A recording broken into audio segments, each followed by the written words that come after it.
Hey hello friends, welcome to my channel.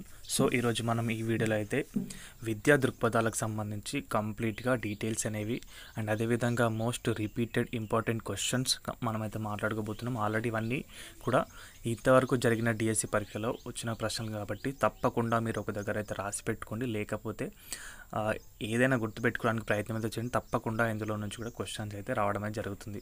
So మరి video అయితే start చేద్దాం guys. విద్యా దృక్పథాలకు సంబంధించి మొదటి క్వశ్చన్ చూసుకుంటే 17ది కింది వాటిలో భిన్నమైన సామర్థ్యాలున్న పిల్లల విద్యకు సంబంధం లేనిది ఏంటి? సో క్వశ్చన్ గమనించండి, సంబంధం లేనిది ఏంటి అని చెప్పేసి సృజనాత్మక విద్య, ప్రత్యేక విద్య, అదేవిధంగా వికలాంగులకు సమైక్య విద్య, సమ్మిళిత విద్య. సో ఆన్సర్ వచ్చేసి సెకండ్ అండి, ప్రత్యేక విద్య. కాబట్టి so 2 is a correct answer. And అదేవిధంగా మనం చూడొచ్చు మొదలియాస్ కమిషన్ అభిప్రాయం ప్రకారం ప్రాథమిక విద్య అంటే ఏంటి? విశ్వవిద్యాలయ విద్య అనుసంధానం చేసేది సెకండరీ విద్య, విశ్వవిద్యాలయ విద్య అనుసంధానం చేసే ఎలిమెంటరీ విద్య, విశ్వవిద్యాలయ విద్యను అనుసంధానం చేసే సెకండరీ పైవేవి కాదు is a fourth answer. And answer వచ్చేసి 1 అండి, విశ్వవిద్యాలయ విద్య అనుసంధానం చేసే సెకండరీ విద్య అని చెప్పేసి అది సరైన సమాధానం. ఇంకొకటి చూద్దాం, మనకు ఎన్సీఆర్టీ గురించి ఒక బిట్ అని చెప్పి మన వీడియో చేశాను, అది ఇదే అండి. ఎన్సీఆర్టీ రూపొందించిన ఉపాధ్యాయ నియమాల్లో లేని భాగం ఏంటి? వృత్తిపరమైన నియమావళి పరిశీలన, వివరాత్మక సూచనలు, ఉపాధ్యాయుల వైఖరులు. ఉపాధ్యాయులు ఎలా బిహేవ్ చేయాలి అని చెప్పేసి అందులో ఉండదు. సో దానికి సంబంధించి so answer is a fourth answer. And అదేవిధంగా మనం ఇంకో క్వశ్చన్ చూస్తే దేశ భవిష్యత్తు పాఠశాలల్లో మరియు పాఠశాలలు, కళాశాలలు, విశ్వవిద్యాలయాలు, ప్రయోగశాలల్లో రూపుదిద్దుకుంటుంది ఎవరు పేర్కొనని చెప్పారు.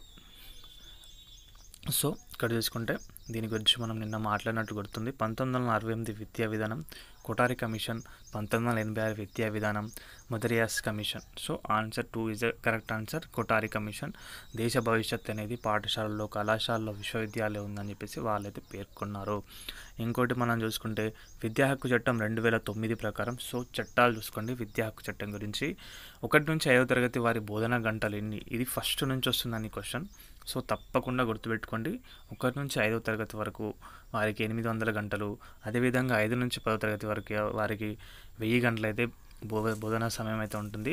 సో విద్యా హక్కు చట్టం 2009లో బాలల హక్కుల సంరక్షణ ఈ అధ్యయనంలో పేర్కొన్నారు. అధ్యయనం 6, అధ్యయనం 4, అధ్యయనం 2, అధ్యయనం 7. సో అధ్యయనం 6 is the correct answer. And అదేవిధంగా చూసుకుంటే ఎన్సీఎఫ్ 2005లో సంస్థల గల సంస్కరణలు ఈ అధ్యాయంలో చర్చించబడ్డాయి. ఏ అధ్యాయం? 2వ అధ్యాయమా, 3వ అధ్యాయమా, 4వ అధ్యాయమా, 5వ అధ్యాయమా? సో ఇక్కడ చూడొచ్చు ఆన్సర్ వచ్చేసి 5వ అధ్యాయంలో పేర్కొన్నారు. ఎన్సీపీ 1986 చట్టాలు చూసుకోండి, అన్నీ కూడా ఏ ప్రతిపాదిక పాఠ్యపుస్తకాలను తయారు చేసుకోవాలని సూచించింది? విద్యా విషయక నిపుణుల సలహాలతోన. సెకండ్ వచ్చేసి విద్యా నాణ్యత ప్రతిపాదిక, విద్యార్థి వికాస ప్రతిపాదిక, అండ్ అదేవిధంగా నూతన ఆవిష్కరణల దృష్ట్యా. సో అన్ని ఆన్సర్లు కూడా కరెక్ట్ అనిపిస్తాయి, but answer 2 is the correct answer. ఇంకొకటి జతపరచండి అని చెప్పేసి వచ్చింది కదా, మైనారిటీలకు విద్యకు సంబంధించి మహిళల పిల్లలకు ఆర్టికల్స్ వచ్చినాయి. ఆర్టికల్ 29, ఆర్టికల్ 15, ప్రభుత్వ ఉద్యోగులకు ఎస్సీ ఎస్టీల రిజర్వేషన్ ఆర్టికల్ 16. సో ఏది కరెక్ట్ ఆన్సర్ అంటే 2 is the correct answer. Already జతపరిచింది ఉంది, మీరు ఒకసారి దాన్ని పర్ఫెక్ట్గా అయితే డీటెయిల్గా చూస్తే కనుక మీకు కంప్లీట్గా అర్థమవుతుందండి. ఓకేనా. నెక్స్ట్ క్వశ్చన్ వచ్చేసి 6 నుంచి 14 సంవత్సరాల లోపు గల బాలబాలికలందరికీ విద్యను అందించవలసిన బాధ్యత తల్లిదండ్రులు లేదా సంరక్షకులు తీసుకోవాలి అనే అంశాన్ని ఏ రాజ్యాంగ సవరణ ద్వారా రాజ్యాంగంలో పొందుపరిచారు? ఎలాంటి సవరణ చేసినప్పుడు 6 నుంచి 14 సంవత్సరాల బాలబాలికలను విద్యను తల్లిదండ్రులే చక్కబెట్టాలని చెప్పేసి ఎవరు ఏ సవరణలు చూశారని చెప్పేసి 42వ సవరణ లేదా 46వ రాజ్యాంగ సవరణ, 82వ రాజ్యాంగ సవరణ, 86వ రాజ్యాంగ సవరణ. సో ఆన్సర్ వచ్చేసి 86వ రాజ్యాంగ సవరణ రీసెంట్గా జరిగింది. అదేవిధంగా ఇంకా చూసుకుంటే కనుక పాఠశాలలో నిర్వహించే ఆర్థిక సంబంధమైన రిజిస్టరు. సో దాని గురించి చూస్తే సర్వీస్ పుస్తకం అంటారా, సెలవుల రిజిస్టర్ అంటారా, హాజరు పట్టి అంటారా, ఉపాధ్యాయుల జీతాలు బట్వాడా చేసే రిజిస్టర్ అంటారా? So answer 4 is the correct answer for this question. Next వచ్చేసి జతపరచండి అని ఉంది. ఇక్కడ Adam Smith, Marshall, Robbins, Samuelson ఉంది. వాళ్ళు ఏం చేశారు అంటే నిర్వచనాల గురించి, వృద్ధి నిర్వచనం, కొరత నిర్వచనం, శ్రేయస్సు నిర్వచనం, సంపద నిర్వచనం. సో వీటన్నింటిని కూడా ఒకసారి అరేంజ్లో మీరైతే చేసిన తర్వాత సో ఆన్సర్ ఏది కరెక్టో అది చూడండి. Answer 1 is a correct answer. అదేవిధంగా చూసుకుంటే కేంద్ర ప్రభుత్వం ఏ సెక్షన్ ప్రకారం జాతీయ పాఠ్య ప్రణాళిక చట్టాన్ని తయారు చేసింది? ఇక్కడ ఆప్షన్ చూడొచ్చు. Section 88 sub section 1 clause C అని ఉంది.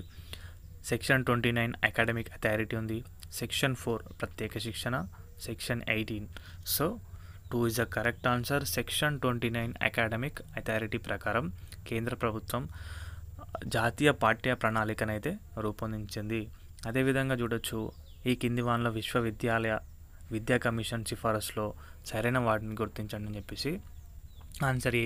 ఆప్షన్ ఏ వచ్చేసి విశ్వవిద్యాలయాల్లో అధ్యాపకులు 3 రకాలుగా ఉండాలి. బి వచ్చేసి గ్రామీణ విశ్వవిద్యాలయాన్ని ఏర్పాటు చేయాలి. సి వచ్చేసి మహిళా కళాశాలలు ఏర్పాటు చేయాలి. డి వచ్చేసి విశ్వవిద్యాలయ విద్యను ఉమ్మడి జాబితాలో మార్చాలి. సో ఏది కరెక్ట్ ఒకసారి అయితే మీరు గమనించండి. ఏబిసిడి కరెక్టా, ఏబిసి కరెక్టా, ఓన్లీ బీసీడీ మాత్రమే కరెక్టా, ఏసీడీ కరెక్టా? So answer is ABCD. ఇవన్నీ కూడా కరెక్ట్ ఆన్సర్స్, ఎందుకంటే విశ్వవిద్యాలయ కమిషన్ సిఫార్సులో ఇవన్నీ కూడా ఉన్నాయండి. ఇంకొకటి చూసుకోవచ్చు 23ది. కింది వాటిలో ఇన్స్పైర్ అవార్డు ఉద్దేశం. అసలు ఇన్స్పైర్ అవార్డు ఎందుకు ఇస్తారు? సో ఏ వచ్చేసి యువ విద్యార్థుల్లో సృజనాత్మక ఆలోచన పెంపొందించడానికి ఇస్తారా? విజ్ఞాన శాస్త్రం అధ్యయనం చేయటకు పరిశోధనలను ప్రోత్సహించడానికి ఇస్తారా? విజ్ఞాన శాస్త్రం పట్ల ఆసక్తిని పెంపొందించడానికి ఇస్తారా? సో ఇలా మల్టిపుల్ ఆప్షన్స్ ఉన్నాయి. ఏ మరియు బి మాత్రమే కరెక్ట్ ఆన్సర్, సి తప్పు. లేకపోతే బి మరియు సి మాత్రమే కరెక్ట్, ఏ మరియు సి మాత్రమే కరెక్ట్, అండ్ ఏబిసిడి అన్నీ కూడా కరెక్ట్ అంటే so answer C is the correct answer. So fourth option is the correct answer. ABC అన్నీ కూడా కరెక్టే. అదేవిధంగా ఇంకా చూసుకుంటే మనం ఉపాధ్యాయుల వృత్తి నియమావళికి సంబంధించి క్వశ్చన్స్ ఉన్నాయి. ఉపాధ్యాయుల వృత్తి నియమావళి ప్రకారం ఉపాధ్యాయులు చేయాల్సిన పిల్లల అభివృద్ధి, వెనుకబాటుతనాన్ని క్రమబద్ధంగా తల్లిదండ్రులు నివేదించాలి, లేదా జాతీయ సమాజ ఐక్యతను మనమంతా ఒకటే అనే భావన వ్యాప్తి చేయాలి, భారతీయ సంస్కృతిని గౌరవిస్తూ విద్యార్థుల్లో మంచి వైఖరిని పెంపొందించాలి. ఇందులో ఏది కరెక్ట్? ఏ మాత్రమే కరెక్టా, ఏబి కరెక్టా, ఏబిసి 3 కూడా కరెక్టా, లేదా బీసీ మాత్రమే కరెక్టా? Answer 3 is the correct answer. So పైవన్నీ కూడా కరెక్టే. సో ఈ విధంగా అయితే మనకైతే చాలా క్వశ్చన్స్ అయితే వచ్చినాయి. ఇంకొకసారి మనమైతే ఈ జతపరిచే అంశం ఉంది చూసారా, సో దీన్ని అయితే చూడండి. సో ఇక్కడ ఆడమ్ స్మిత్ గారు వచ్చేసి సంపద నిర్వచనం అయితే చేశారు. మార్షల్ వచ్చేసి శ్రేయస్సు నిర్వచనం, రాబిన్స్ వచ్చేసి కొరత నిర్వచనం, శామ్యుల్ సాన్స్ వచ్చేసి వృత్తి నిర్వచనం అయితే చేయడం అయితే జరిగింది. సో మ్యాక్సిమం ఇలాంటి క్వశ్చన్స్ అంటే ర్యాపిడ్గా రిపీట్ అయిన క్వశ్చన్స్ ఏం చేయండి అంటే ఒక పక్క మీరు ఒక సపరేట్ బుక్ లేదా పేజీలో రాసి పెట్టుకొని ఎగ్జామ్కి వెళ్ళే ముందు రోజు లేదా మీకు షార్ట్ టైం ఎప్పుడైతే ఉంటుందో అప్పుడు జస్ట్ దాన్ని ఒకసారి రివిజన్ అయితే చేసి పెట్టుకుంటే కనుక మీకు ఫర్దర్గా ఇలాంటి క్వశ్చన్స్ కూడా వచ్చినా కూడా తొందరగా మీరు అటెంప్ట్ చేయడానికి అవకాశం అయితే ఉంటుంది. సో చట్టాలు, ఐక్యరాజ్య సమితి వీటన్నింటి మీద కూడా చాలా ఈజీ అంటే డెప్త్ క్వశ్చన్స్ కాకుండా మంచి మామూలు మీడియం క్వశ్చన్స్ అయితే వస్తున్నాయి. సో వాటిని కూడా మన వీడియోలో అయితే అప్లోడ్ చేయడమే జరిగింది. ఒకసారి అయితే చెక్అవుట్ అయితే చేయండి గైస్, ఓకేనా? సో ఇది అప్డేట్ వీడియోకి సంబంధించి. వీడియో నచ్చితే వీడియోకి అయితే ఒక లైక్ చేయండి. మన ఛానల్కి ఎవరైనా కొత్తగా వచ్చండి సబ్స్క్రైబ్ చేసుకోండి. థ్యాంక్స్ ఫర్ వాచింగ్ అందరికీ. బాయ్.